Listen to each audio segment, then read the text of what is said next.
If men listen to one thing today, listen to this. You're killing yourself slowly. Men should realize that mental health is a problem. Can we be both that open guy and also that tough guy without losing the attraction to women? Two can coexist, being strong and being vulnerable. It's okay to let your guard down when you feel like things are being too loud or being too much.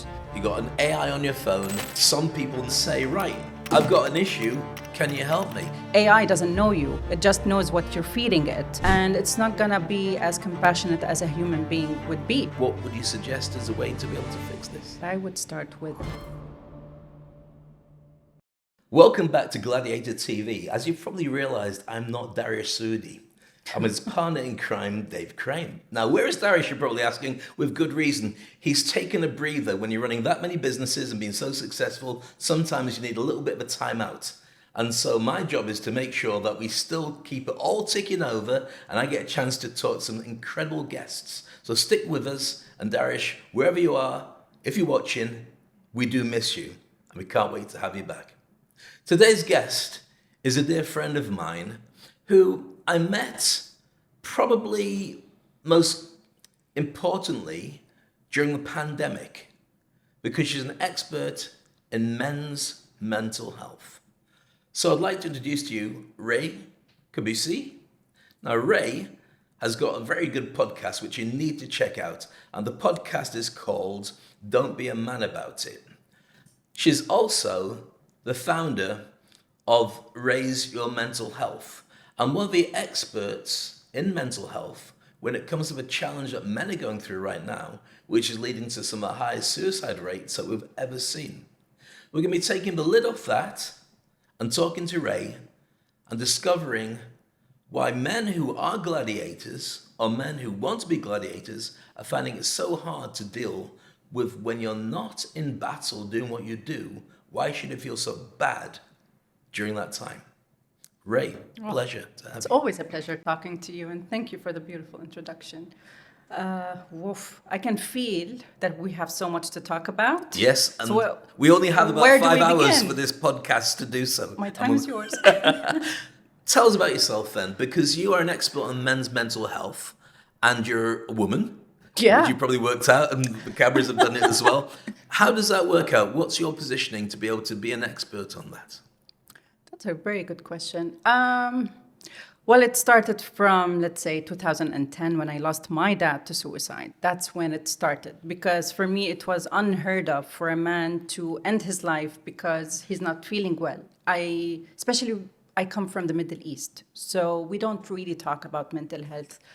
We suppress it. We just brush it under the rug. So back then, I was extremely shocked. Like, why didn't he say anything about that? So after all the healing and the therapy that I went through, I decided to be the voice of men, if that made sense. And I just wanted to raise the topic, like, why aren't men talking about their emotions or their struggles? And what are we as women doing about it? Because something is off, something is wrong. So I just took it as a responsibility. Can I ask you questions about that? It's going to of be course. very personal. When your dad, how do you phrase it? Did he pass or did he take his life? How do you feel? I just say died by suicide. Okay. When that happened, the biggest challenge for many people is that guilt that they feel, saying, should I have done something about it? Could I do something about it? And having felt that myself many times, especially during the pandemic, which is when we first really connected. I reached out to you because I was in a bit of a state at the time, which I'll mention in a moment. When people decide that they want to end everything, it's not that they want to leave people a message or a lesson. They It's just want to that- end the pain. That's what I was getting to. What do suicides feel like before that process starts? Because it's an ongoing thing. And those who do survive suicide or don't take their own lives, for many people, and Stephen Fry, who I'm a big fan of, has talked about wanting to end his life. The guy is like a top British comedian and actor and so on. Yeah. And he says that it's like when you stop being a smoker but you still feel the need for a cigarette, still validating suicide even now. It's like he's a reformed suicidal person, as opposed to it's clear. Is that true? For some people, yes. On the podcast, I did have a guest who said, I attempted suicide so many times that I lost count. I still get those thoughts, but I don't act on them. So you have those kind of people who still get suicidal thoughts, or what we call suicidal ideation, but they don't act on it. They just do therapy, they take care of themselves, and they try to not numb the voice, but just not listen to it as take the command seriously. And there are people, I would like to be in that category, who attempted suicide, but they also have done so much work in therapy that the thoughts almost never come again. So it really depends. I think I'm not a psychiatrist, but I think it also goes back to the genes, to the family history, to how you live your life, to how much you have been carrying burden-wise, struggles-wise.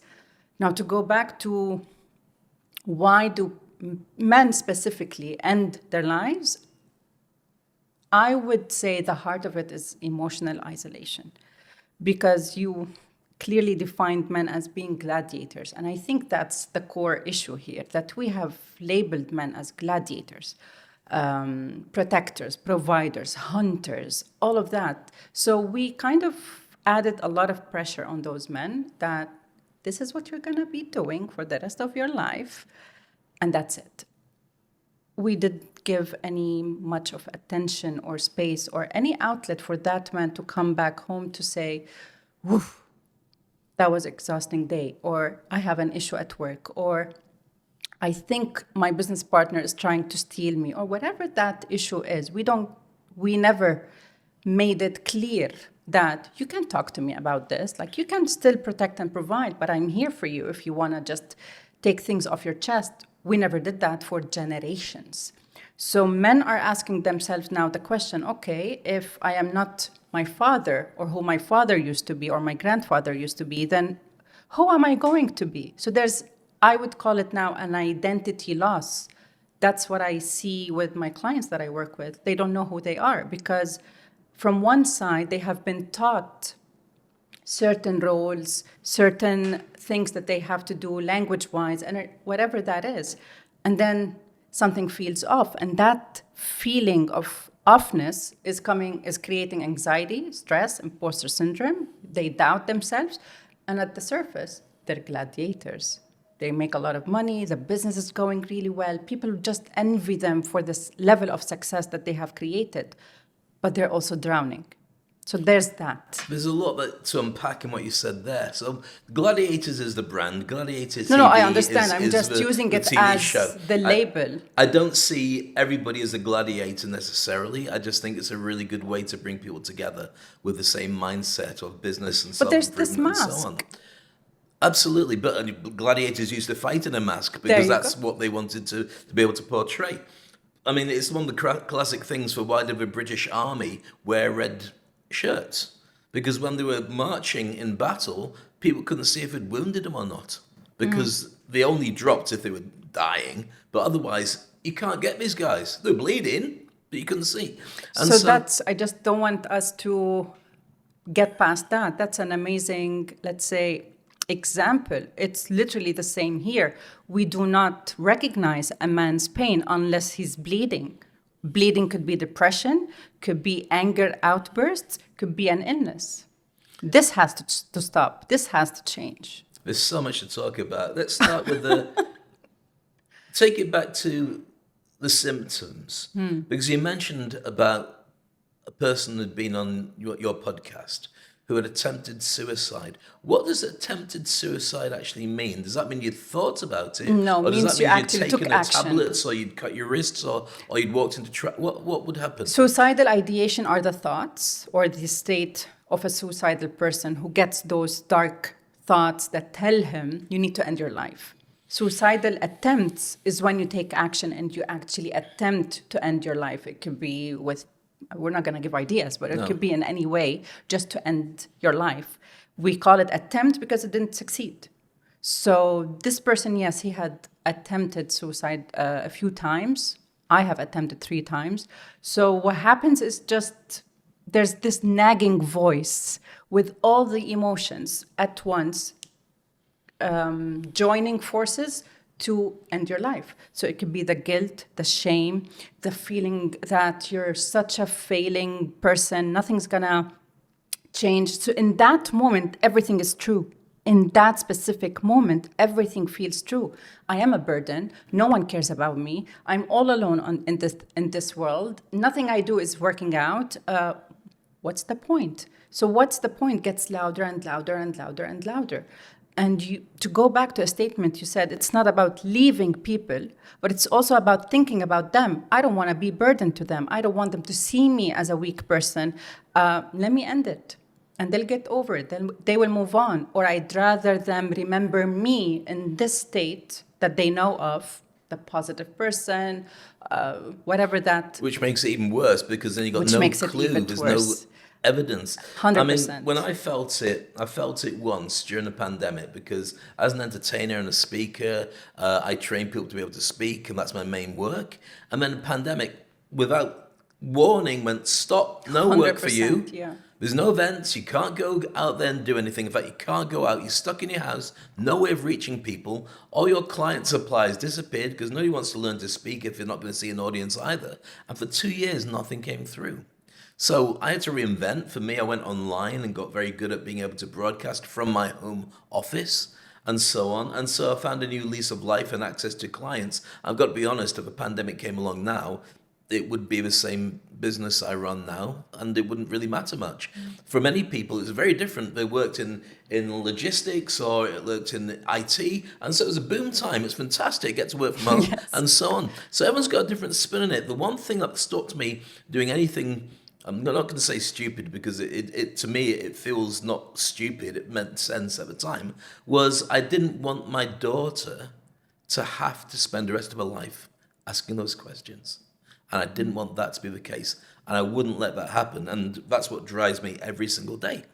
And I'm blessed that that's kind of like, it's an olive branch to my ego or to my feelings to say, oh, come on, yeah, you can feel bad, but then it stops. You got to snap out of it.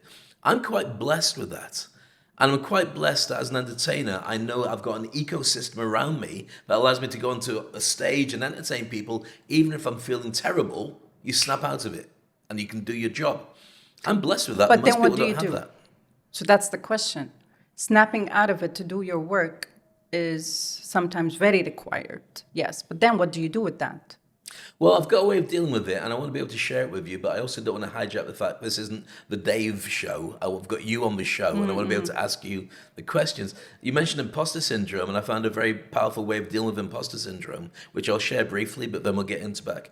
But I think it'll be a useful tip for people who might be able to use it for them in their challenges as well. So Very smart of not answering the question, but okay. No, I'm happy to answer every question, but I think that this is a very useful one to use. So what happened to me was, after the pandemic was kind of over and events were coming back in their half cancelled, half going forward way, Yeah. I realized that I wasn't strong enough to be able to get back into the business side of it. So, for instance, people were saying to me, Dave, we've got an event coming up, put it in your calendar. Normally I'd say, no, I'm not putting it in the calendar until you pay in advance, otherwise the event is, the date is free. Well, I couldn't do that. I was thinking, oh God, I'm going to grab it. I'm going to be like that. And I realized that I wasn't putting enough pressure onto people and they weren't getting back to me because sometimes things cancel, sometimes they're shopping around. This is normal business. But I wasn't able to guarantee that work was going to come in. So I thought, you've got to ask yourself better questions. I thought, well, who are you? So I broke it down to 3 things. When you're born, there's a birth certificate you. So you got your birth certificate, and that's who goes to school. You got the full name, it's on the register, and your mates will change that name to be more cool in the playground, or your parents will give you a nickname, and so that becomes the social media version of you, which is number 2. So my full name is David Maxwell Crane. The social media version of me was Dave Crane. Yeah. So Dave Crane is a guy on the business cards, on social media, as a guy. But then I realized after the pandemic, Dave Crane wasn't strong enough to be able to go back in into work. Because Dave Crane still carries all the broken relationships, work challenges, leaving the UK to come to Dubai, successes. The whole thing is there as baggage which you carry into your life. I thought, what if there's a third version of me who's just me at my very best? What if I worked with that? So I thought, well, what do I do when I'm doing stuff at my very best? Well, I hold a microphone, I've got an audience, and I can make very snap decisions. I can work with sponsors, live events, I can work with broadcasting, I can do podcasts all at the same time and do it well, and I never drop the ball. So what if that was a version of me that I was allowing to bring the choice of what I do next? So my third version, I called him Max, which is my middle name, Max. shortened. So Max was a guy that I would turn into when I'm on stage. Never thought about it as that. It was a nickname that I would have loved to have had as a better DJ Dave than David Crane, to be honest. And so I started handing my work life over to Max. So if I had a client that wasn't getting back to me, I said to myself, what would Max do? So I asked myself, what would Max do? Now, I'm not crazy, by the way. Just telling you what really happened is it's the same as an actor acting as if. So I thought, Max, what should I do with this? And Max said to me, why don't you give the client 24 hours to get back and say the offer is off the table if you don't get back in 24 hours? To which I thought, well, 24 hours is a very short time. Realistically, if you're going to go to the procurement department and to the CEO, maybe longer. But I didn't want to stop that process. So I went 48 hours, I'll do that. And so I started asking Max more and more until I thought, Max, you can run this business now. Why don't you just hand over everything? So I handed over my entire life, with the exception of my private life, my wife, my daughter, and my dogs, and my mum, to Max and my friends. Max runs everything else. And Max was strong enough to be able to get me gigs in working with the Vatican, going to Davos, working in Saudi. Everything that you see right now is actually Max. Nobody knows the difference. But the reason I brought it up is because I found that when I was feeling weak and vulnerable, Max didn't mind taking over. And I don't feel the same pain and problems I had before because Max can feel it and then just goes, okay, let's concentrate what's happening next. Does that make sense to you? It does make sense. And two things. One, the active method is one of the most powerful tools that someone can use. Act as if, active. Act as if. Right. Act as if. So if you're someone, for example, who has doubts about your opinions, your suggestions, ideas, act as if you're very valuable and people come to you for that advice. How would you show up? What would change? Act as if you're that person already. So it's a very powerful tool that I use for myself and with my clients. So I'm really, and it helped. This is a proof that it really helps. Do you give it a nickname? Do you give that character, that version of yourself, a nickname? I have 3 nicknames. I have Roxanne, Daisy, and Eve. Wow. Each of them a different personality Yeah. versions of you. Wow, that's even more interesting than mine. Who's crazy now? Clearly you. Are you going to share with us what those mean? Briefly, because I like them to be like private. But Okay. for example, Roxanne is the one with audacity. She's fearless. She's so like, she dances with life and nothing stops her from anything. So that's Roxanne. So in your case, Roxanne is your Max. Yeah. My Roxanne is your Max. Yeah. She gets things done. She has no time for like nothing. Let's do this. And she's the one who also be loud when needed. If someone is being bullied, she speaks up. If someone is being mistreated, she kicks their asses. So that's Roxanne. Daisy and Eve, they complement each other. They're the ones who are more grounded. They like, they have so much compassion. They have empathy. These are the ones where I go to for, let's embrace stillness, because Roxanne is very fast-paced. So they balance each other. Roxanne is the one I go to for decision-makings, risk-taking, and all of that. Daisy and Eve, they come for grounding, being true to myself. What does this version needs from me at this moment? So they remind me of the simple stuff in life, music. But you're trained in NLP. So you understand how to juggle between these. So anybody who's It's not a embracing juggle. They just they pop up and pop you just up give it the name when that's needed what it because is. they're very well I don't want to say well-trained, but they are very well-trained. Is it like when people study psychology and we talk about the child and the adult Yeah, version of inner themselves? child. So that's kind of what you've given them names to replace It's that. different. So these are just, it's like what would add a name do? And it's the same here. But at the end of the day, Dave, we are all carrying and living and showing up with different versions of ourselves. We're not the same person all the time. You're a different person when Every you are day. with your family, with your friends, with your colleagues, with strangers.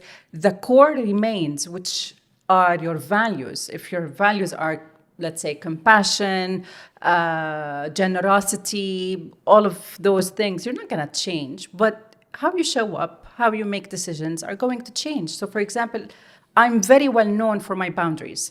My boundaries can be flexible with someone and not as flexible with someone else. So Roxanne, Daisy, and Eve are just ways of me to, okay, what do I need to do now? And what kind of decision am I, or what kind of energy am I bringing to this project or to this decision or to this life phase that I'm going through? So they just, one grounds me, one pushes me and encourages me. If you were Yeah. to, sorry to interrupt you, if you were to take what you've just shared with us and use that as a way that somebody who's listening or watching this podcast can find an antidote to the challenges that they're feeling, what would be the steps to create that for somebody else? Ruth, there are so many. It really depends on the challenges. But I would start with lead yourself first. If we're talking to men, your team, your family, your friends will really appreciate when you show more of your human side. You can be a gladiator, you can be a fighter, you can be whatever you want to be, but also two can coexist. Being strong and being vulnerable, they can coexist. It's okay to let your guard down when you feel like things are being too loud or being too much. So start with leading yourself first. What does that mean? Learn how to name your emotions.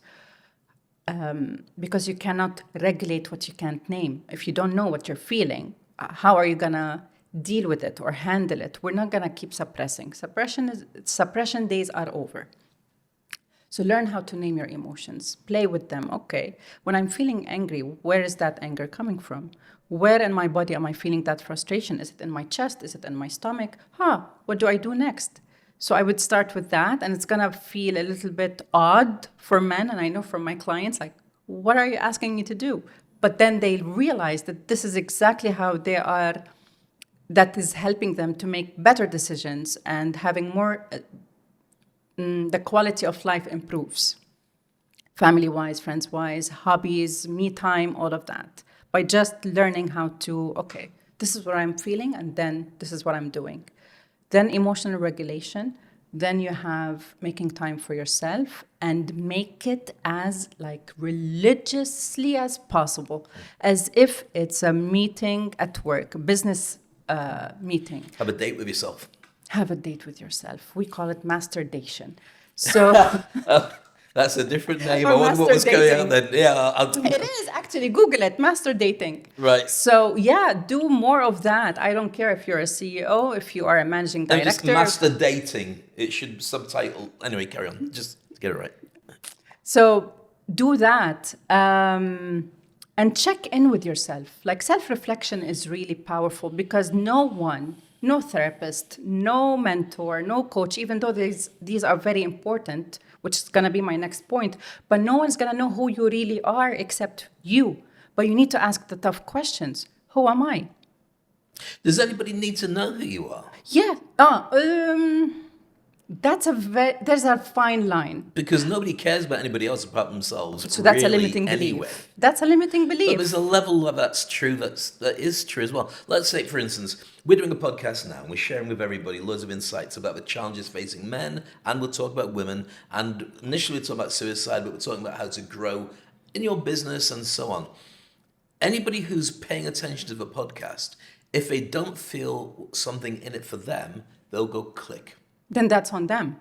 Absolutely, but that's That's what on people them. do. Yeah. So when you do connect with the 100%. outside world, 100%. if you want to make a relationship, if you think what's in it for them first rather than what's in it for me, then you can create relationships with everybody.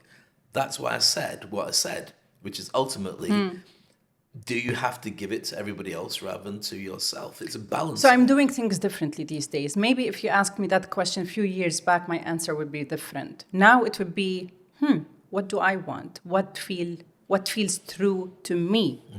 And then I'll attract the people who will resonate. Now I no longer do things that I think people want to hear or want to work with me for. No, that's not the case anymore. What feels true to me, I do that, and then I attract the people who would, I like this. When you look at what gratitude is about, ultimately you set a resonance or a vibe that says that I want to connect with the world, and that makes me feel better. So giving can make you feel better as well. 100%. So it's not just me. Partly me can be better when you give to other people. That's when you create that compassion. feedback loop with So people. that's compassion. Compassion is literally imagining or visualizing or trying to see things from someone else's shoes and from someone else's perspective. Doesn't mean that I agree with what you have done or what you have said, but it's just I know where you're coming from, and that makes me connect with you on a human level, on a heart-centered level. And that takes me back to your question, what can men do or what can people do? Lead yourself, learn about your emotions so you can regulate them and make decisions based from the heart. If you want to grow your business, it has to start from the heart. And what does that mean? It means that, okay, I want to lead my team in a way that shows them authenticity, leadership, strategy, yes, but also presence. How am I being present with myself? So can my team learn from me that? So it's no longer about power, perseverance, and all of that. No, it's about presence, which takes me to mindfulness. These are a few steps further than most people are. We probably lost people earlier, not leaving the podcast, but the thinking that's too many steps beyond where I am right now. Right now, I'm in pain. Right now, I've got an itch I can't scratch. I'm not ready to translate what goes on to my other people, my staff, my team, my colleagues, maybe even my family. Seek help. Seek help. Find right. a therapist. Find someone to talk to. What about your phone? You got an AI on your phone. Some people now are Great. using that as the first point of call of going to ChatGPT or Claude or Grok if they want to and say, right, I've got an issue. Can you help me? Is that a good thing or a bad thing? It can be both. It really depends on how you're using it. Yes, it can give you insights, provide some information. It can probably have a conversation with you. Amazing. It's not going to hold you accountable. It's not going to customize based on your lifestyle, background, all the things, because AI doesn't know you. It just knows what you're feeding it. And it's not going to be as compassionate as a human being would be. So it's good for when you are shying away from getting a therapist, for example, or a mentor, or a coach, or whatever expert that can help you in that Or case. the cost of the therapist, or the embarrassment to But yourself of saying, I need help. 100%. I do understand that the investment is, but if we're talking about successful men, then they can invest a therapist. Sure. So we're not taking that bullshit anymore. You have the means to hire a therapist, go hire it. It's an investment in your future self. So is your future self part of your plan, 5-year plan, 10-year plan? If yes, then fucking do the investment. AI can help you to give you the insights, have a chat with you. Did you use a potty mouth word then? I did. Okay. Beep. That's okay. We'll keep it in. Yes. So yes, AI can be a good and a bad thing. Depends on how you use it. But I wouldn't recommend it for depression, for suicide ideation. No, go talk with someone who is capable and skilled to give you all the tools and the space needed for you to drop the shame of seeking help in the first place.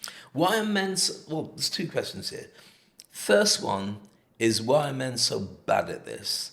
And secondly, are women dealing with it better? Because in the world that we see, we've got a fragmented and bruised world. More challenged than I've ever known it. And I knew it to be challenged anyway. We've got a world where the guys who run the countries don't seem to be caring about the people quite so much. And these are guys making money. We've got billionaires getting bigger, people getting smaller.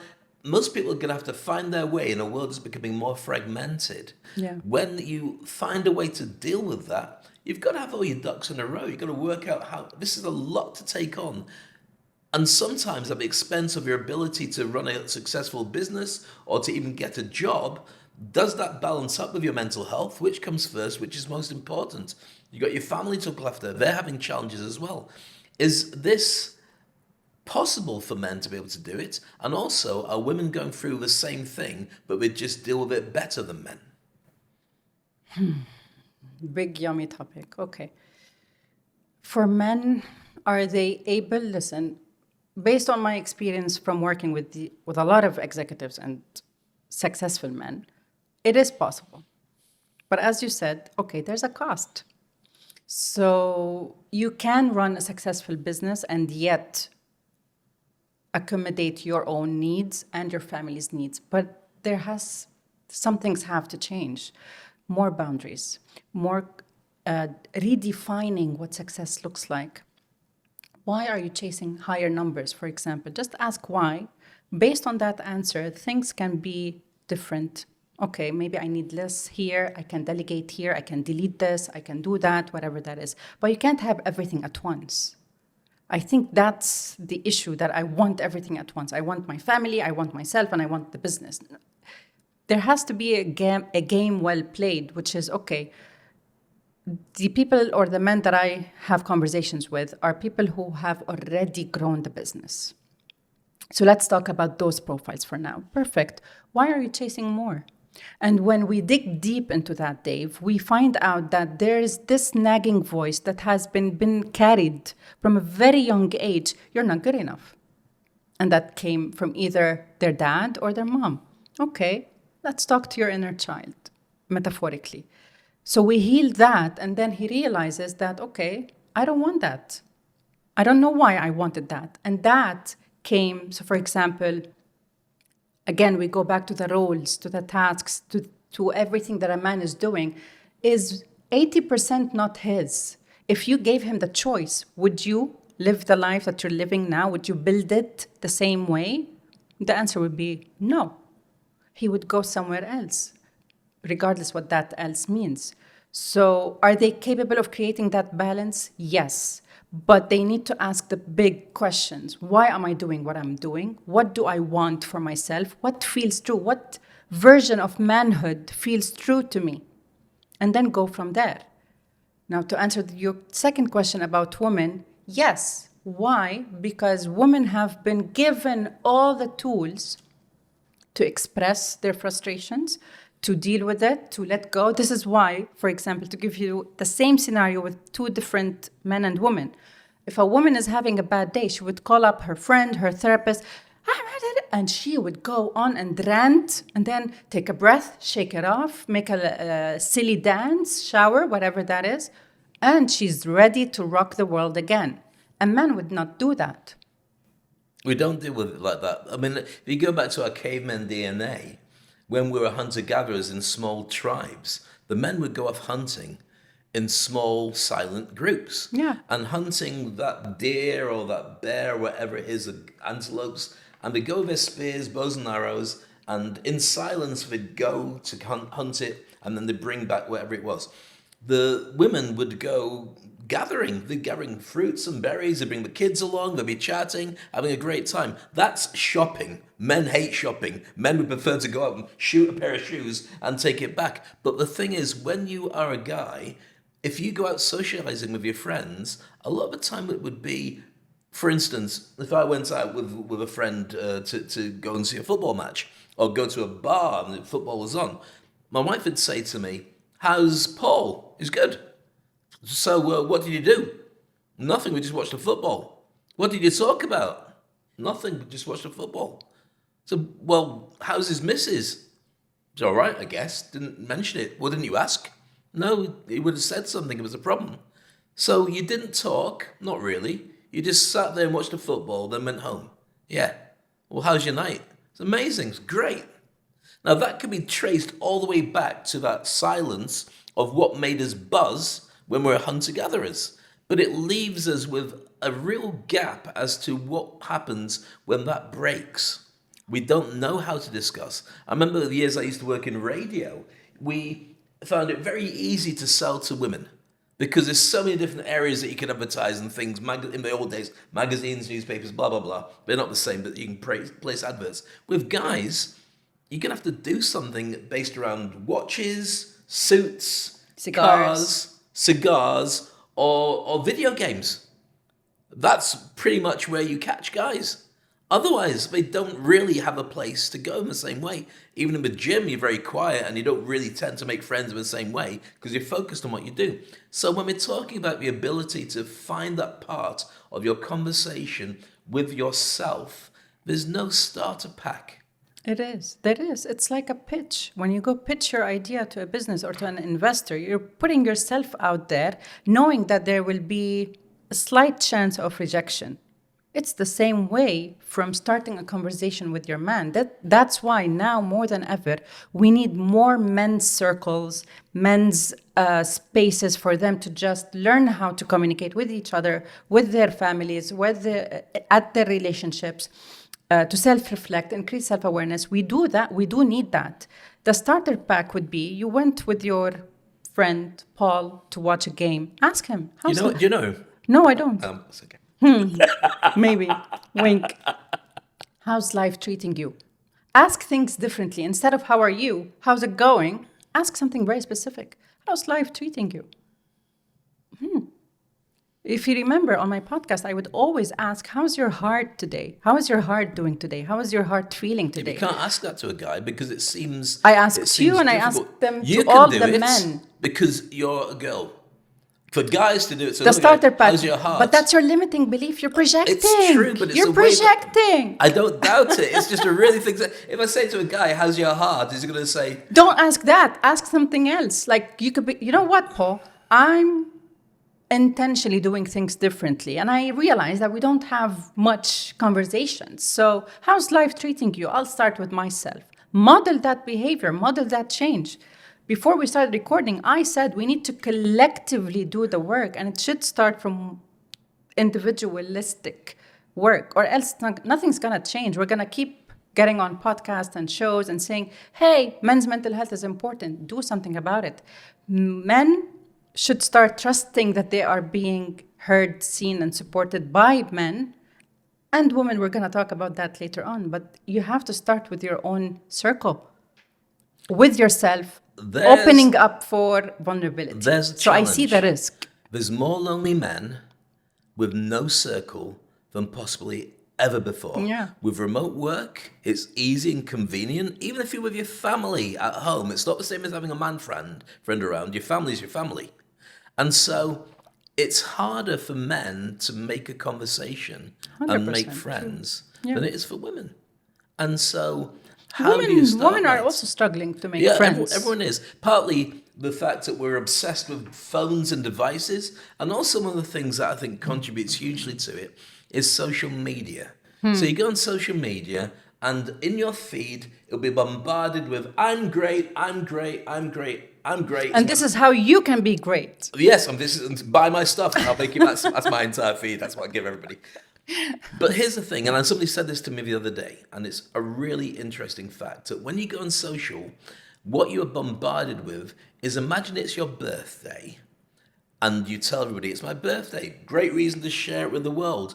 It's everybody's birthday online, which is why you're thinking, why am I not getting stuff that's for me? Why is my life so rubbish? Because you're bombarded by everybody's birthdays or shiny thing.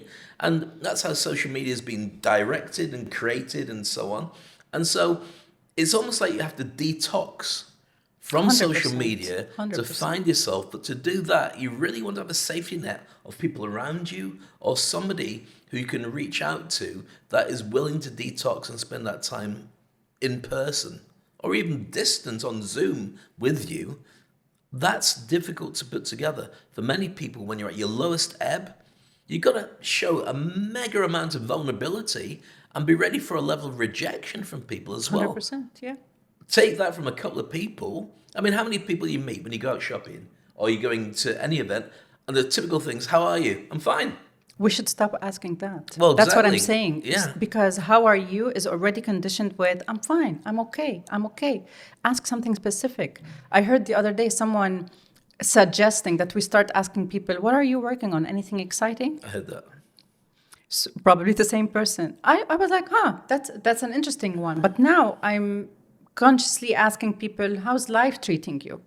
Because it's an open question. It's very specific as well. And people open up. How's life treating you? And if they didn't ask that back, life has been this or that. Life has been interesting. Life has been tough a little bit. Life has been generous, whatever that is. It starts with one conversation.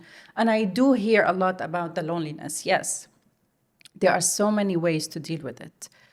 But again, I am holding back from sharing what can be done because it's also different from one man to another, for example. But there are the basic things. For example, if there is just one person that you can trust, and every man has at least one person, just one person that you feel like, I can connect with that man. I can probably go there and I won't be shamed. And it doesn't have to be so vulnerable, like, this is what I'm doing, like emotional dumping. No, just go, I just need someone to talk to. Are you up for it? I'm just leaning towards having a conversation because this is how loud it is in my head. And men will get it. It's like a code. I got you. Let's have coffee. Let's go have a beer. It starts as simple as that. Or, listen, man, I'm going through a tough phase at the moment, and I'm really not sure if I can talk about it, but I could use some company. Sure, I got you. So, yes, there is chances of rejection, but also do something, just one thing, and then the doors will open. There's a slight challenge in that, which is you're asking somebody to meet you in, like driving a car. I'll meet you in first gear because I want to go down to fourth gear very, very quickly. And you don't know if that person is capable of it. You don't know if you can trust that person not to say that there's an issue here. And it's really difficult to take those risks. That's why I said, find one person you can trust. How do you trust them in the first conversation? You've really got to be able to see and read a ton about them in their body language, in their interest, to be able to make that decision. Okay, now I get it. Now you're talking about the experts. I'm talking about when you... Like a therapist, because I'm talking about friends. Therapists are easy because you can cross-reference them. Okay. You can just see what other people say about dealing with that therapist. I'm talking about when you start creating a community. For instance, I created a community after the pandemic. I wrote to a couple of different friends. I said, look, mental health is an issue for me. I want to be able to help other people who are going through it as well. I want to be able to share stories and get from you your honest truth. And as much as we can do, be there to support each other. So I got 4 of my closest friends, and I put them into a little WhatsApp group. I had other people that I wanted to put in later, but I didn't know enough about them at that stage to know what they would say. The guys I knew for 20 years is the people I put into the group. Silence. Silence. I tried to start the conversations going, silence. Even though we knew each other and we loved each other. And these guys are on my airport test. Do you know the airport test? No. So the airport test is my way of testing friendship. I've heard it from somewhere else, but I mean, I think it's a great idea. If war broke out and you were incapacitated, could your friends and would your friends get your family to the airport in your stead? Could you trust them to do that if you couldn't make it? And that brings it right down to 1, 2, 3 people, even though you might know hundreds or thousands of people. Sometimes less, yeah. And so these are guys who would all pass my airport test. So I know I trust them with my life and my family's life. But it's really hard. 1-to-1, not an issue. As a group, silence. Yeah. And it was really strange. Because here's what happens. Men overcompensate with control, defensiveness, avoidance, competitiveness. So safety. And safety. So safety is on the other side. The behaviors that we are seeing with men is avoidance. What is silence? Silence, it's either, no man, I'm too ashamed to talk about the things that I'm thinking about, talking about, feeling, went through all of that. or I don't think that I have something to say, or I don't want to be seen as this, I don't want to be seen as that. Maybe in his mind, the story that he tells himself, maybe they would stop being my friend if they knew exactly what I'm talking. So there's so many elements into this and so many layers into that, but it doesn't mean that we stop from, it's not our job, let's put it as a disclaimer, but in your case, for example, because they trust you, when you've seen or witnessed or observed the silence, address it. You can only call it it's out. like playing tennis on your own. You can only Call it out. You can call it out to a silence. Talk to them in private. Like, hey, that listen. You can Talk to them in private. Listen, man, I know that this is really a heavy topic to talk about, but enough is enough. Provide proof. Send them the rates of suicide or the heartbreaks if you don't want, not the heartbreaks, the heart attacks. Provide evidence. A man's mind will see evidence and then goes like, because you're not built to lead with emotion or with heart. You need evidence. You need proof, scientific. We solve problems. So That's you've solved problems. So that is a solvers. problem. Men should realize that mental health is a problem, and you're solving it by going to a therapist, by talking to your mate about it, taking better care of yourself, like adopting healthier habits. Instead of going to the bar, go to the gym, for example. I'm just saying. There are so many ways, but still men feel like either they have no right to exist except for when they're performing at this role. Yeah, providing. Or there's nothing else that I can do. Or, which is very now common, I've been doing this for like 30, 40 years. Nothing's going to change. Well, that's changing quite a lot considerably about the fact that people are losing their jobs. Most of my clients are now in their 40s and 50s. Yeah. And they're doing a lot of changes, but they're doing the work. And it's going to hurt. But that's because they've got you to help them. There are plenty of therapists and experts who are willing to hold that space. And you would be surprised, Dave, how many men come to me and cry in the sessions. I don't doubt it. They just cry, and I just sit there and hold space, and my heart breaks for them. This is something that they don't know, but it breaks for them because those tears are like 40 years of suppression. Of course. So for me to see someone who runs a seven-figure business or I don't know how many millions in that business, just to come and cry, that if men listen to one thing today, listen to this. You're killing yourself slowly. You're abandoning yourself. You're sacrificing something that shouldn't be sacrificed in the first place. It's the system's fault. It could be the society, the culture that we have been raised on, generations of families that have taught men, be a man about it. Take care of your siblings. You're the man of the house. When he's just 5 years old. And that boy is going to turn out to be a man who thinks that when I'm providing and when I'm doing well with my family, then my worth is high. When I'm no longer being able to, because listen, the world is changing and shifting financially, spiritually, society-wise, everything is shifting these days. So the man is going to feel like he is incompetent or inadequate because of those changes and shifting. Well, also because women are taking those roles that used to be traditionally men. I'm not knocking it. I think it's a really good thing that women are now No, I get it. being I empowered get it. and doing well. But if you think about it, Dave, it's not the women's growth that is threatening men or harming men. It's that men have not been taught or they don't know how to evolve alongside with it. It's a competition. It's not. All right, let's talk Battle of the Sexes then, seeing as we're going down that particular route. There's something I wanted to get into before we did this. Which is that the voices that we hear that are really prominent and out there tend to be a lot about toxic masculinity. So it's not the voices that say, you know what, we should come together and almost kumbaya our way through this. It's the guys who start saying, you should treat your woman with the back of the hand, and you should be a man and work out and make lots of money and treat everyone like this. And you end up with a load of, this is especially a problem for teenage men, 14-year-olds, 13-year-olds who look at these role models. I'll say Andrew Tate, there's a lot of other names that are on there. That's the name that crossed my mind. Exactly, it's probably one of the best known, but there's a lot of other guys who are making a lot of money pushing the idea, and it makes perfect sense to push the idea that you need to go solo.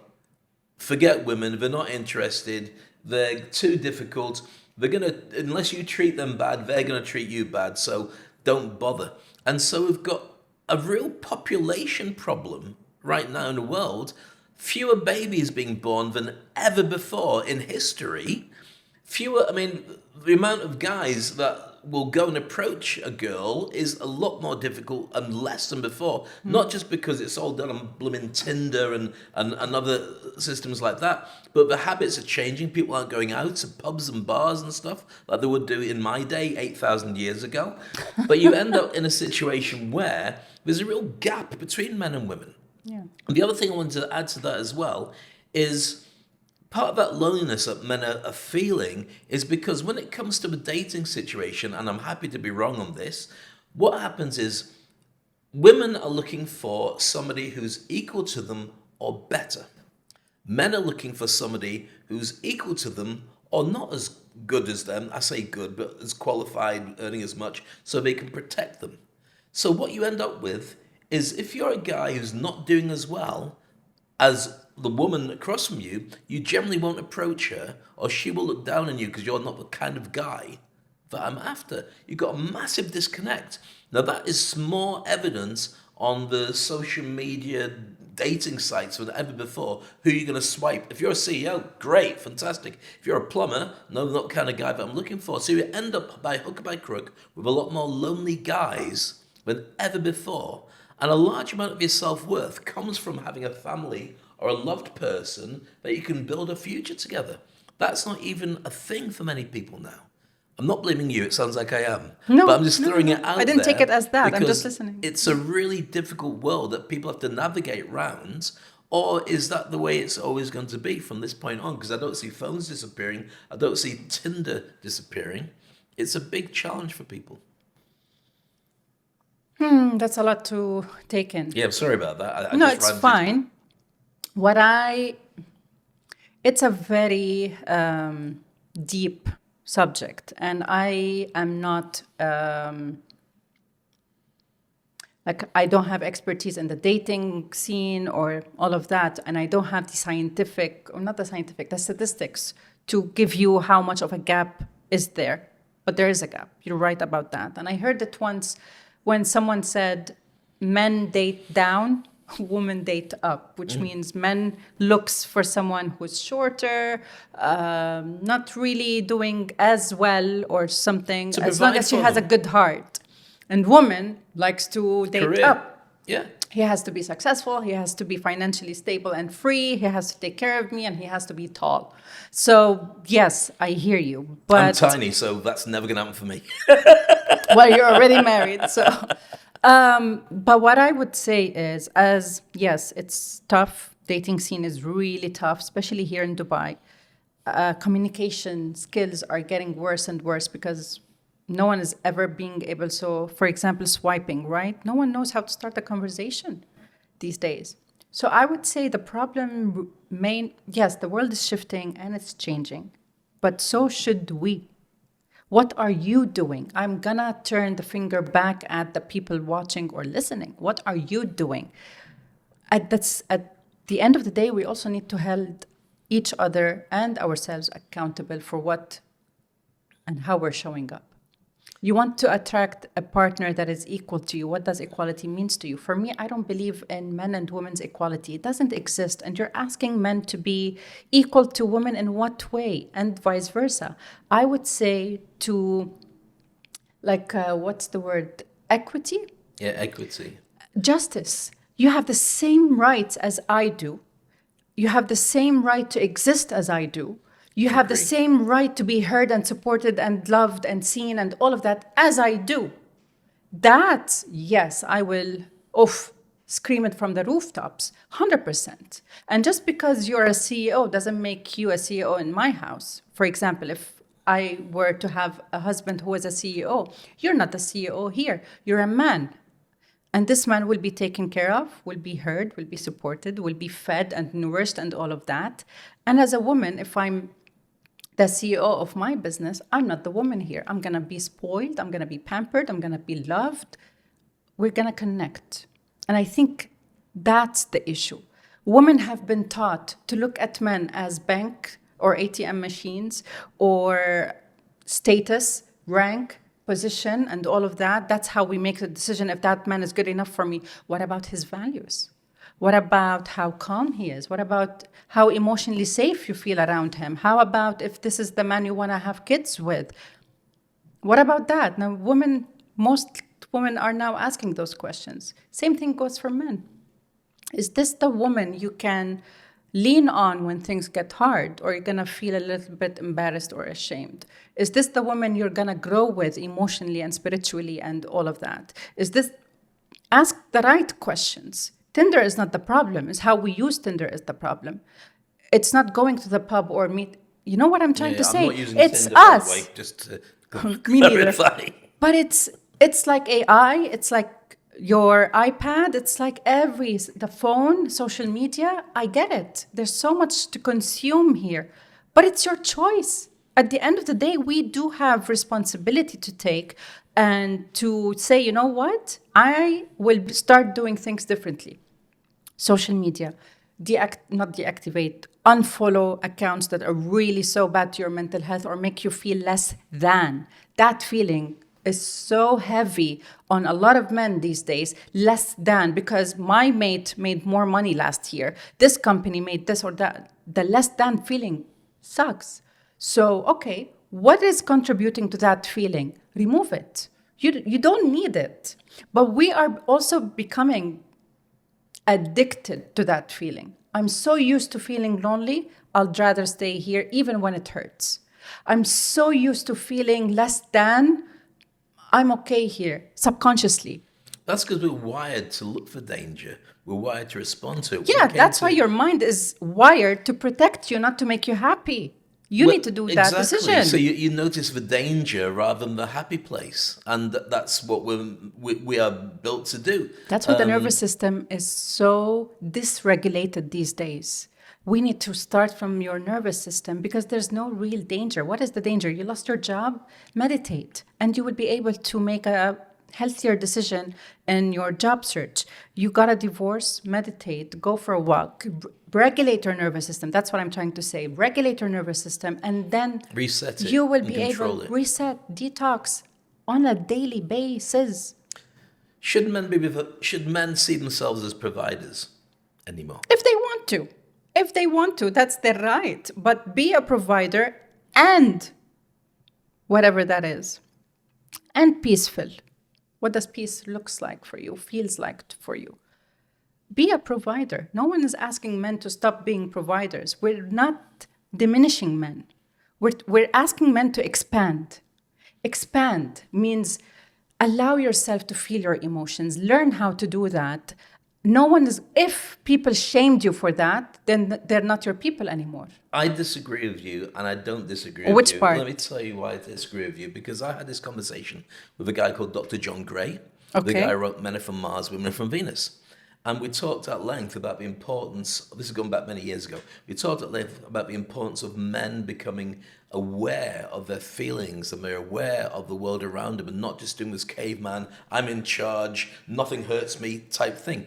And he told me about a story about he had a lot of women that he was working with who said, he was teaching them all about men, the Mars and Venus style course. And they said, well, my husband doesn't get any of that, doesn't understand it at all.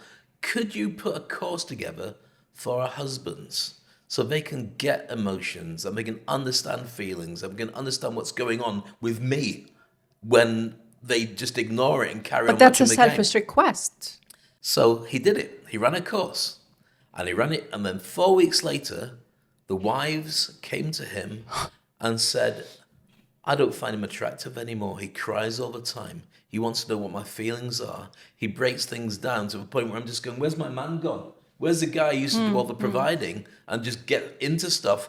I don't want another girlfriend. And so there is a double-edged sword.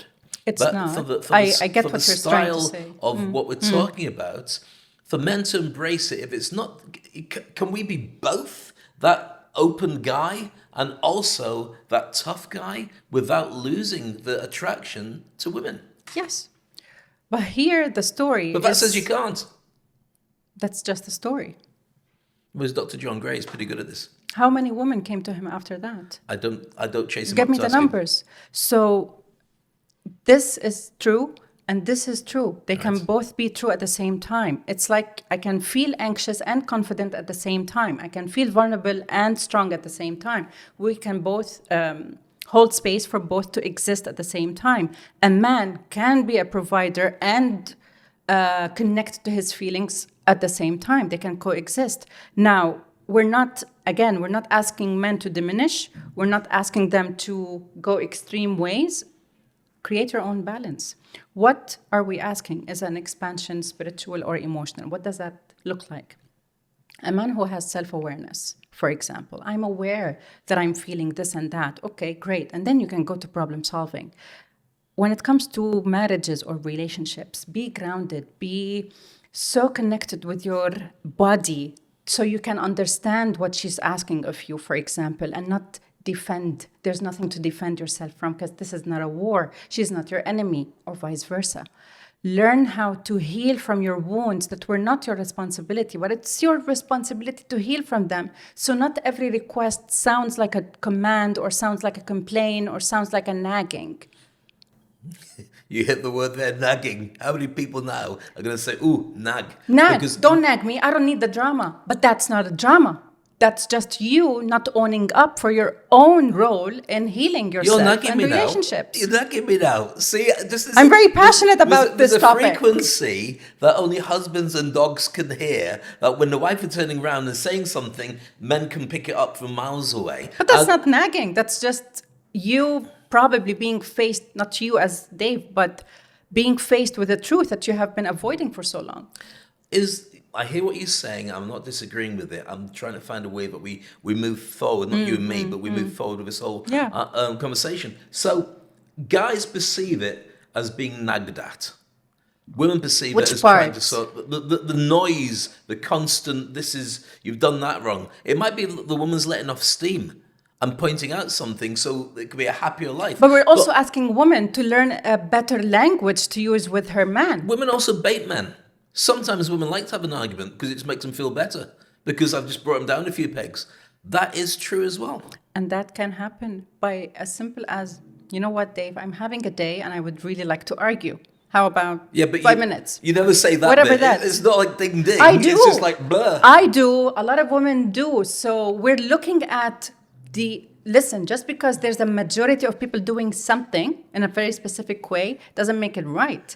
Look at the people who are doing the change, and that can look odd to other people. You talk to your husband like that? Yeah, and it works. So I would look, and I'm sorry I'm jumping over. I don't think that talking to your husband like that and it works is true. I think you talk to your husband like that, yeah, and he puts up with it, is not the same as and it works. not when there is communication, not If it's when there is checking in, not when there is a real true connection, and both of them are doing the work, both of them are having open mind, and I do work with them, and I have seen it, and I have seen it firsthand as well. It exists, but it's effort. And it's also couples It's a lot of therapy. effort. Yes, then do it. But most people don't go to couples therapy. It ends up in a stalemate of some description. Then I don't know what to And tell I you. don't. No, but Not you, no, whoever exactly, is listening. but some of you said there. It's like, which I'm I so found- hungry, order food. I don't want to. Cook something. I don't want to. Then stay hungry. Which would be an answer that I would give, I've got to be honest. But I've never in my entire life found a situation where there was this like mini fight club which says, let's just get it out of our systems for 5 minutes. It doesn't happen like that. It ends up being blast. And it's not. I'm not saying that the woman wants to necessarily start the fight. It just comes out, but she feels better because it's out their system, and he takes it on the chin. And there's a plus and negative that goes into that exchange, And enough negatives, the guy ends up feeling like his best mate, the woman he's cared for his entire life, he'll do anything for, take a bullet for, has just left him feeling bad. Now, if we go back to the beginning of the very conversation we started today, which is that feeling of isolation, this is a big challenge about the conversations that you have if you are in a relationship, girlfriend, partner, wife, whatever it is. That can be a contributor to that feeling that why am I still here? Nobody loves me. They wouldn't even miss me if I was gone. 100%. Just not to confuse people more. I think we've moved around a bit and played tennis with it. But that's you and me. It's fine, I hope. There are two sides of this. Our role in our own, call it whatever you want to call it, growth, healing, evolution. We have our own role, our own responsibility. That's on you. And then there is, if we're talking about couples, both of them also need to be doing the work. So there's individual work and there's togetherness work. If people are choosing not to take any kind of action and just sit in your pity party, that's on you. But if you come to me and say, listen, I'm really doing my best, I'm really trying, I just don't have the tools, what can I do? Oh, okay, here's a podcast, here's a book, here's a coach I worked with, here's a mentor. You know what? I know someone, I know something, there are plenty of ways to get, and it's not going to happen overnight. The feeling of loneliness, the feeling of isolation, the feeling of heaviness in your chest, the feeling of depression, if you're feeling depressed, it's not going to happen overnight. Some people take years to recover. But the Kaizen method, which focuses on the 1% progress, let's do that. If today you got out of bed and took a shower, even when you didn't feel like it, that's progress. Tomorrow, how about we do the same, add to it, asking your friend to go for coffee. That's progress. You can say, ask your friend to join you in the shower. That would be more than 1%. Maybe not in this lifetime, but that's progress. And then probably the next time, hey, do you know any book I can read? Do you know any podcast I can watch? Or you do the same. Because if we are also capable of getting the symptoms or the signs, Dave, I can either go this way. You haven't been yourself lately. Is something going on? I could go that way. I open a dialogue, conversation. This is what helped me or helped someone I know would you like me to share? Or I have watched this podcast and I think you're going to like it. Subtle ways, direct ways. So whoever comes and says, there's nothing that I can do, then you're choosing to stay on that boat. I'm going to throw a question at you. And everything you've said makes perfect sense. You work with a lot of big hitters, big decision makers who are going for a challenge of what does my manhood role mean and how do I fit in with all this? Do you suggest that they should get divorced or do you suggest that they should deal with it? Because you have to be able to find the best answer with them for them or not. What would your advice be for that? Because there's more people getting divorced than ever before. Are they just giving up because they don't know how to do it properly? Or should they stick in there and so on? Not a loaded question at all then. Look at that. Juicy. Juicy question. I don't give advice. Don't but what I cop do out the is, answer either though. What do you think? Listen, because I did work with a lot of clients on their marriages. Some ended with divorce, some did not actually. It got reinvented in a way.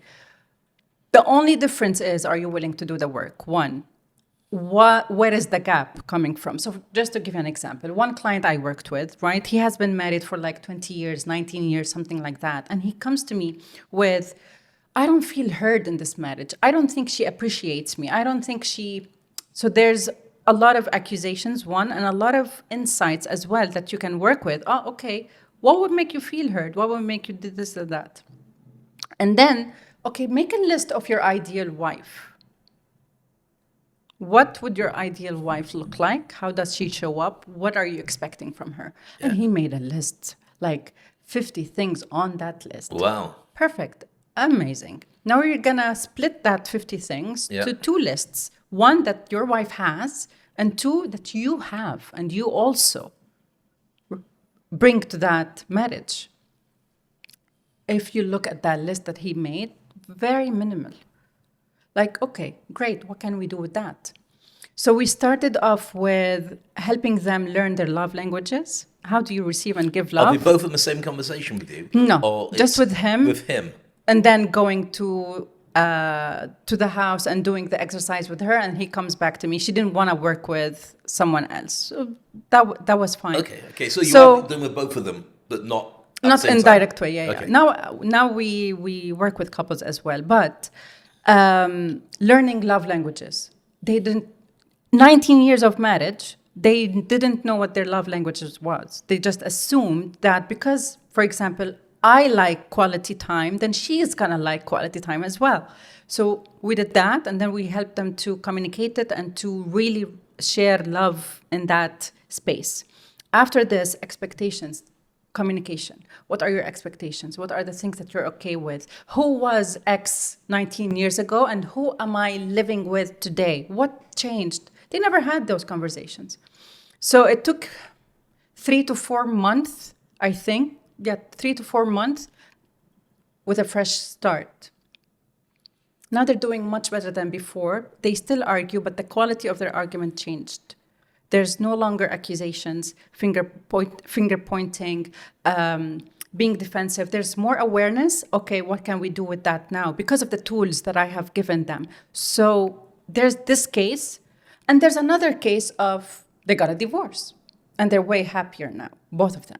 So there's really no advice. And I don't like it when we give advice to couples like you should do this, you should do that, unless it's very evident that it's affecting your mental health in a way that is affecting your self-esteem, your worth, and all of that. And there's abuse, mental, emotional, verbal, physical. There's always some kind of abuse, even if it's not meant like that, you feel it like that. So, for example, one of our friends is going through a tough phase now. And my question was, why did you tolerate all of that? That's on you.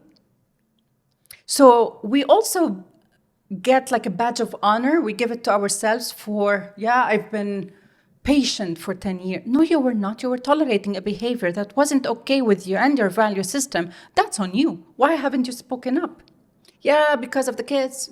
The kids are going to see a miserable mom or a miserable dad or a dysfunctional marriage. So you're teaching them how marriage should be, but from a dysfunctional angle.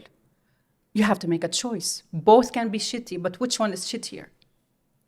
How frequent do you think this is? Because a lot. Exactly. I think that this is the standard that most people go through in their relationships and in their marriages, because it's not easy. You don't get a book that says this will happen, that will happen. You 100%. go, whoa, this is the one I want. Perfect. Let's get together. And things change overnight. You go, it's okay. We're still good. We're still good. Yeah. And then bit by bit by bit, the things that really attracted you to them in the first place are still there, but they're clouded by things that have happened in between.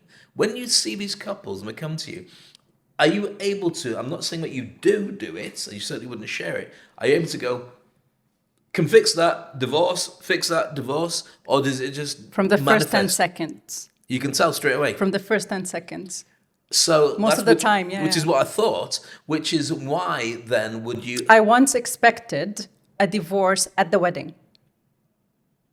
Oh, really? And did it? Yeah.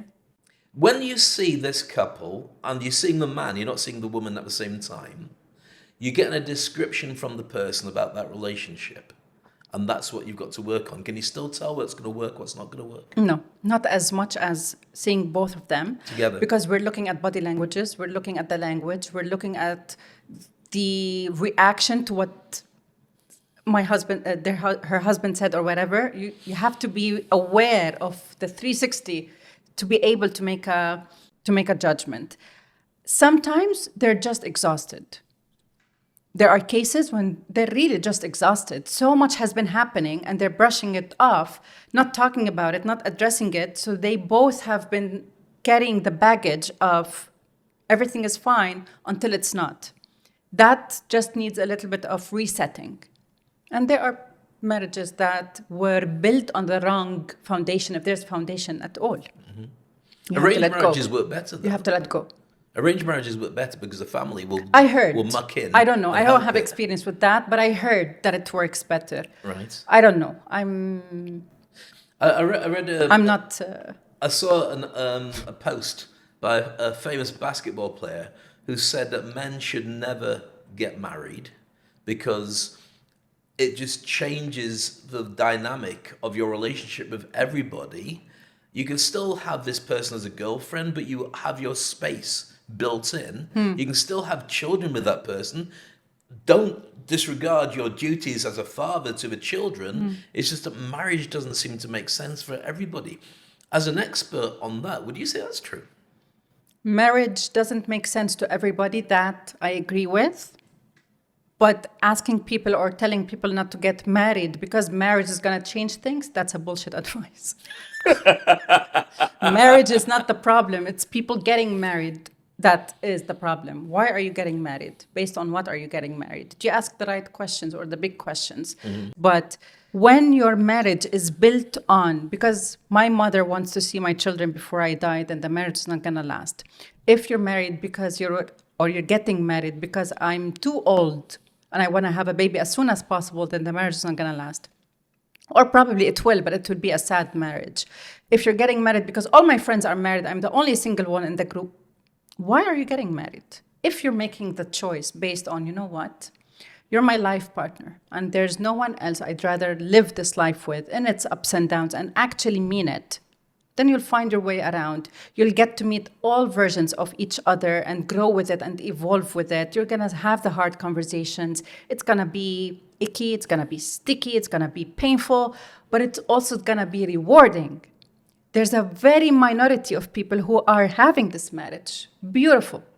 But there's also the majority who say, yeah, don't get married. No, don't do that. Stay single. That's projection. That's pain.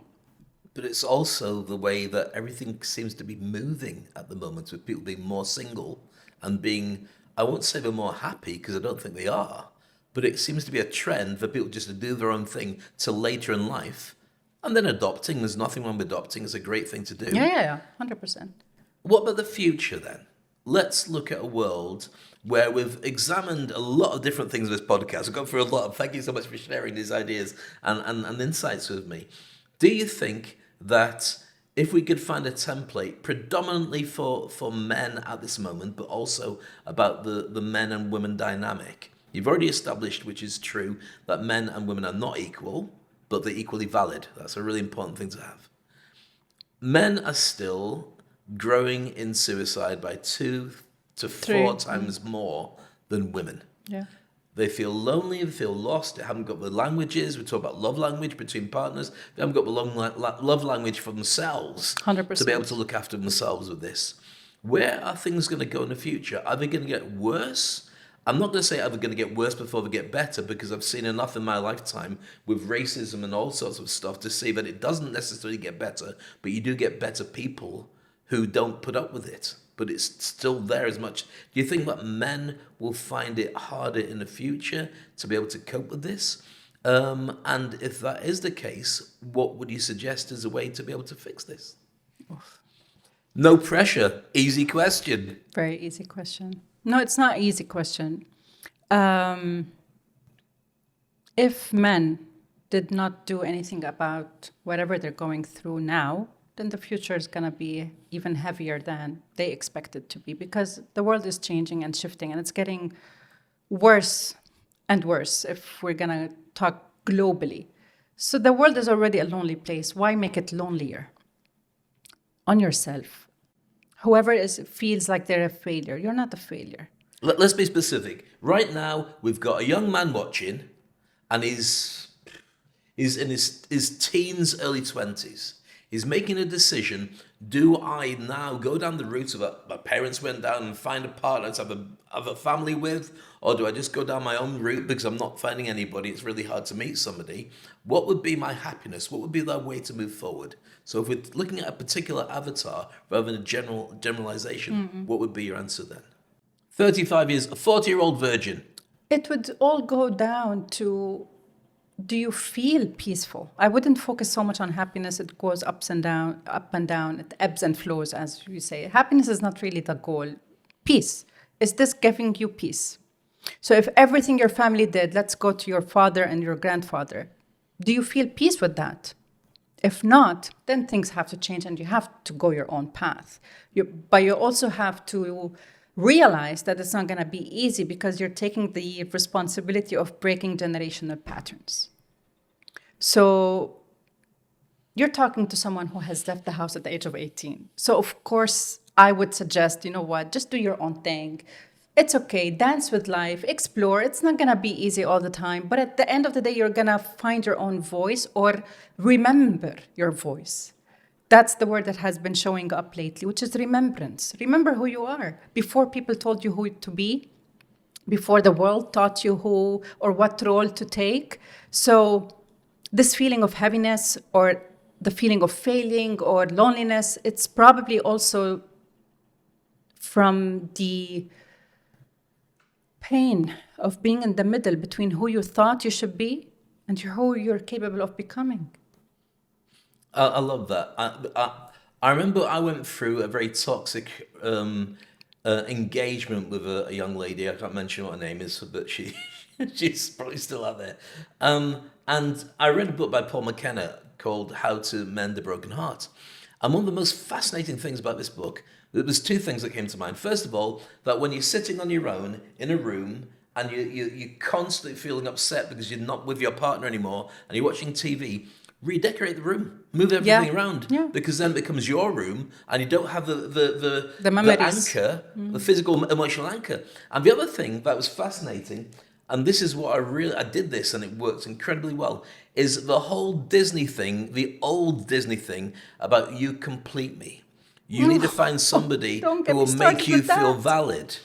Complete yourself. Woof. So therefore, if you're happy in your own skin without anybody else involved in your relationship at all, there's less pressure on the person you meet to have to complete you, and there's less pressure on you to have to stay in that relationship if it doesn't work. If it doesn't work, you can always go back to yourself and be single because you know you fixed that and you're happy in your own skin. And I think that would be the way that I would suggest to anybody, find yourself first, which That's is what exactly we as you said. said. Lead yourself first. And then once you're ready, decide if you can extend that to another person and put less pressure on them to be perfect for you. Because they don't need to be, they just need to enhance your life. And you do the same for them.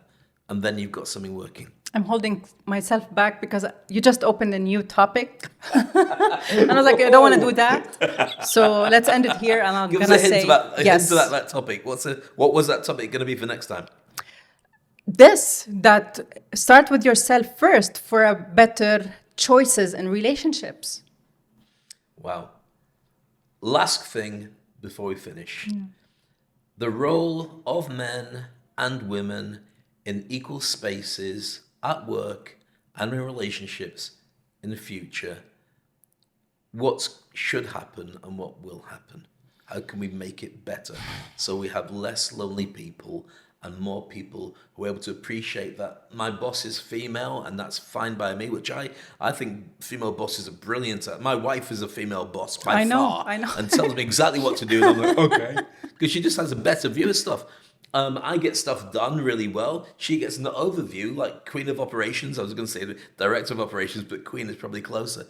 How does this all work in a future where we look at our equal strengths and our different gifts? What I do you would see as the end focus result? on three things: compassion, connection, curiosity. Have compassion to each other. If we're talking about men and women, have compassion to each other, which means have a lot of grace or show a lot of grace when, let's say, things go bad or when your partner says something that doesn't really land well, and show curiosity. Okay, compassion, I know where this is coming from. You probably had a bad day to say something like this. Curiosity, so what's going on? Do you want to take a break and then we can resurface or revisit this conversation? And then connection. Let's connect. And as simple as, of course, there are way deeper layers to each one of them. But when men and women consciously choose compassion, connection, and curiosity means I won't judge you. And when I do, I'm gonna catch it and apologize for it. For example, connection. I want to be connected to you. I want to know what's going on in your world, and I want to be your team member. I'm your wife or I'm your husband. We're a team. So even when we're arguing, let's remember that we are a team. We're not having an ego fighting. And when that happens, our compassion and curiosity is gonna go like, let's take a break. We're gonna come back to this conversation because we're treating each other as enemies again. We don't want that. And go. So what's gonna happen in the future, I really don't know. I don't have enough insights or studies on that, but I can say with confidence that men and women should cool down, take a breath, and okay, what do I want for myself? What do I want for my children? Is it here? If the answer is no, then it's time to really cut your losses and start fresh or new beginnings. If the answer is yes, but, okay, what's the but? But I need more of this, fill in the gap. Where can you find it? Who can help me find it? Who is a very important question. Who can help me find it? So, connection, compassion, curiosity. Amazing answer. How can people connect with you, and how can people get your compassion?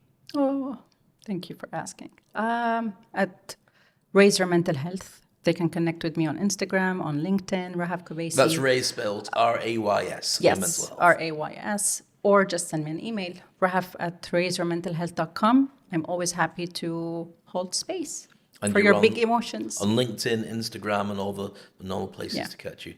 Ray, it's been a pleasure Same. to have this conversation with you. Amazing insights, really fascinating. Thank and you. I don't think I really that hope that at least they take one thing and put it into practice. Just Yeah. one thing. I think that what we ended up doing more than anything is bringing up a lot of conversations that then will spark more conversations, because Yeah. you can't fix it in a 90-minute conversation. But what you can do is hopefully reach to people who are paying attention to the nuances and the challenges and identifying things in themselves that would just go, oh, okay, there's something in there that relates to me, that will hopefully lead to having better questions about how to fix it. I think that's probably all we can hope for. How to expand. Nothing to be fixed because you're not broken. And there we go.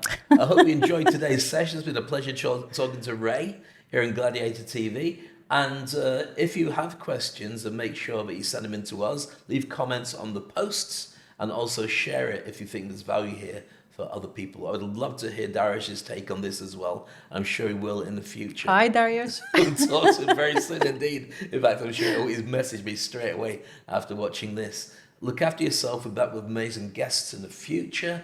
I would also like to know who you'd like us to talk to and the thoughts that you have to move forward in the future. Wherever you do, remember, men and women are equally valid. They are different, and you have a right to have a rubbish day, as long as you ask yourself better questions and fix it for next time. That's it from us. Have an amazing day. Enjoy the rest of whatever it is. And we'll see you next time on Gladiator TV.